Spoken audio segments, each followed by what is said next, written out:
काल मराठा समाजाच्या सरकारने मागण्या मान्य केल्यानंतर त्यांनी मुंबईमध्येच गुलाल उधळून आपलं आंदोलन जे आहे ते मागे घेतलं आणि मुंबईमधून ते घरी परतलेलं आहे। मात्र नागपूरच्या संविधान चौकामध्ये ओबीसी महासंघाचं साखळी उपोषण अजूनही सुरूच आहे। यावर ओबीसी महासंघाची काय भूमिका आपण जाणून घेऊया। आपल्यासोबत डॉक्टर बबनराव तायवडे सर आहेत। सर, काल मराठा समाजाने विजयाचा गुलाल उधळला, घरी परतलेला आहे। ओबीसी महासंघाचं कालचा जो जी आर निघाला सरकारचा, त्यावरती काय भूमिका आहे? तुमचं साखळी उपोषण अजून सुरूच आहे? नाही, साखळी उपोषण आमचं सुरूच राहणार, कारण काल सरकारने जो शासन निर्णय काढला आणि ज्या शासन निर्णयामुळे उपोषणकर्त्यांचं आंदोलनकर्त्याचं समाधान झालं आणि त्यांनी ते आंदोलन आणि उपोषण संपवलं, त्याबद्दल मी त्यांचं मनापासून अभिनंदन करतो। कारण उपोषणकर्ते आणि आंदोलनकर्ते हे समाधानी होणं हे आंदोलनाचं मूळ तत्त्व असते। ते समाधान झाले, याबद्दल त्यांचं मनापासून अभिनंदन। पण त्याच वेळेस आम्ही जो आग्रह धरून हे साखळी उपोषण या नागपूरमध्ये सुरू केलं होतं, जे अनेक जिल्ह्यामध्ये सुद्धा सुरू आहे। आमची प्रमुख मागणी, एकूण 14 मागण्या आमच्या होत्या। त्यापैकी ही प्रमुख मागणी होती की ओबीसीच्या आरक्षणाला धक्का लावता कामा नये आणि सरसकट कुणबी जातीचे प्रमाणपत्र निर्गमित करण्यात येऊ नये। काल जो शासन निर्णय सरकारने काढला त्याचं अवलोकन आम्ही केलं, वाचन आम्ही केलं, चिंतन केलं, मनन केलं।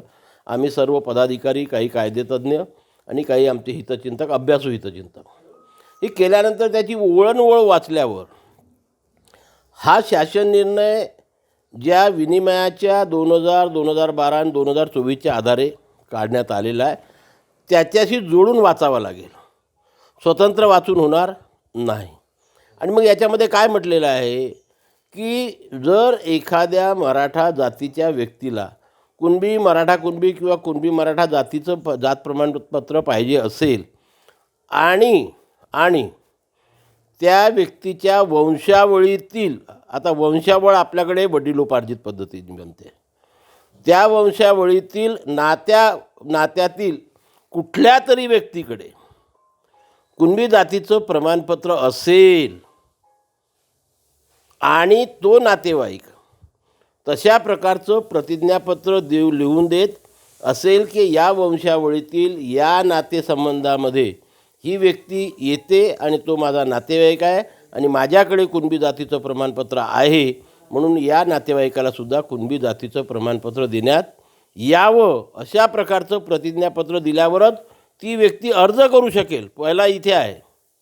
पण संभ्रम इथेच निर्माण होतो आहे सर, जे काही नातेसंबंधांचा उल्लेख त्यामध्ये करण्यात आलेला आहे त्यामध्ये कुठे स्पष्टपणे जे आहे ते माहिती देण्यात आली नसल्याने संभ्रम निर्माण होतो आहे। अनेक लोक म्हणत आहेत की नातेसंबंध म्हणजे आपण जर समजा एखाद्या समाजासोबत जर तुमचे नातेसंबंध असतील त्यांना सुद्धा समावेश केला जाईल, त्यामुळे संख्या जी आहे ते वाढू शकते, असं देखील म्हणणं आहे काही मत? नाही, म्हणून मी तुम्हाला काय म्हटलं की 2000, 2012 आणि 2024चा schedule caste, schedule tribe, OBC, VJNT या सर्व जातीला जात प्रमाणपत्र काढणे आणि त्याची वैधता तपासणे याची कार्यपद्धती दिलेली आहे।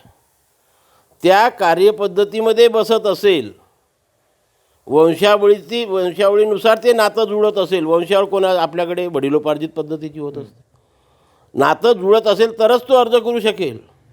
आणि म्हणून स्वतंत्रपणे या शासन निर्णयाचं वाचन करून होणार नाही। या शासन निर्णयाला 2000, 2012 आणि 2024चा जो काही शासन निर्णय आहे त्याच्यासोबत जोडून वाचावं लागेल आणि जर ते जुळत नसेल तो अर्जच करू शकणार नाही ना। काल शासनाने जो काही जी आर जरांगे पाटलाच्या हातात सोपवला त्यानंतर त्यांनी आपण जिंकलो रे असा शब्द उद्गारला। काय वाटतं, किती आकडा यामध्ये वाढू शकतो आता या निर्णयानंतर? माझ्या मते कुठलाही आकडा वाढणार नाही, कारण सध्या जो प्रचलित नियम आहे तो आहेच ना की वडील, आजोबा, पंजोबा, खापर पंजोबा या नातेसंबंधामध्ये कुणाकडे तरी त्या जातीचं प्रमाणपत्र असेल, त्याला मिळालं असेल, त्यांनी जी काही प्रोसेस दिली ती पूर्ण केली असेल, तर त्याच्या इतर नातेवाईकाला सुद्धा, म्हणजे वंशावळीतील पितृसत्ताक पद्धतीने आलेल्या नातेसंबंधातील व्यक्तीकडे एखादा असेल तर आणि तो दुसऱ्या नातेवाईकाला त्याची गरज असेल, ज्याच्याकडे कागदपत्र नाही आहे, तो त्याचा आधार घेऊन त्या नातेवाईकाचं तशा प्रकारचं प्रतिज्ञापत्र सादर करून आजही जातीचं प्रमाणपत्र आणि वैधता प्रमाणपत्र मागू शकते। म्हणजे हैदराबाद गॅझेटियर, सातारा गॅझेटियरचा जे काही उल्लेख करण्यात आला याचा कुठलाही फायदा जे आहे ते होणार नाही मराठवाड्यातील मराठा समाजाला किंवा इतर समाज? बिलकुल नाही, माझ्या मते नाही, माझ्या अभ्यासानुसार। समाजामध्ये अनेक लोक असतात, प्रत्येकाचे मतमतांतरं असू शकतात, पण आम्ही जो अभ्यास केला त्यानुसार याचा फायदा होणार नाही. बरं, कालच्या निर्णयावरती ओबीसी महासंघ समाधानी आहे का, किंवा ज्या पद्धतीने वेगवेगळे नेते आरोप करतायत की हा ओबीसीच्या विरोधातला निर्णय आहे, आम्ही कोर्टात सुद्धा जाऊ, तर तुमची देखील तशी काही तयारी आहे का? नाही, सध्याच्या परिस्थितीमध्ये आम्ही समाधानी आहोत की ओबीसीच्या आरक्षणाला धक्का लागला नाही आणि सरसकट कुणब्यांची प्रमाणपत्र द्या असा कुठे उल्लेख केलेला नाही. त्याच्यामुळे आम्ही समाधानी आहोत. पण तरीसुद्धा आम्ही याचा अभ्यास करू आणि जिथे कुठे शंका आम्हाला निर्माण होईल की या शब्दामुळे आपलं नुकसान होऊ शकते, त्यावर आम्ही सरकारशी चर्चा करू. कारण आमच्याशी अजूनपर्यंत सरकारशी चर्चा झालेली नाही. चर्चा करू आणि जर त्याच्यातनं मार्ग नाही निघाला तर आम्ही न्यायालयातसुद्धा जाण्याची आमची तयारी आहे. पण पहिले आमचं मत पटलं पाहिजे की याच्यामुळे आपल्या समाजाचं नुकसान होऊ शकते. शेवटचा प्रश्न, साखळी उपोषण तुमचं आज 5वा दिवस आहे, संविधान चौकामध्ये सुरू आहे, त्या संदर्भामध्ये ओबीसी महासंघ काय निर्णय घेणार आहे? आमचा निर्णय ठरलेला आहे. आम्ही 14 मागण्या घेऊन सरकारकडे सादर केलेल्या आहेत. त्या मागण्यांवरती सरकार किंवा सरकारचं शिष्टमंडळ जोपर्यंत आमच्याशी चर्चा करत नाही आणि आमचं समाधान करत नाही तोपर्यंत हे आमचं आंदोलन सुरू राहणार. नक्कीच, खूप खूप धन्यवाद. आपण पाहू शकतो की काल मनोज जरांगे पाटील यांना जे आहे ते सरकारने JR सुपूर्द केला, त्यानंतर त्यांनी विजयाचा गुलाल जे आहे ते उधळला.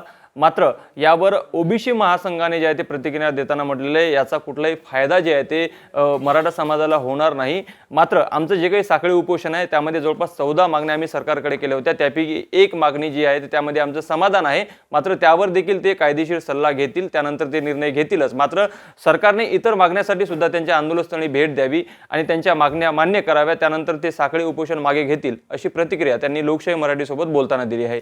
लोकशाही मराठी करता मी ज्ञानेश्वर पवार, नागपूर. लोकशाही मराठी ऐका, पहा, जागरूक रहा.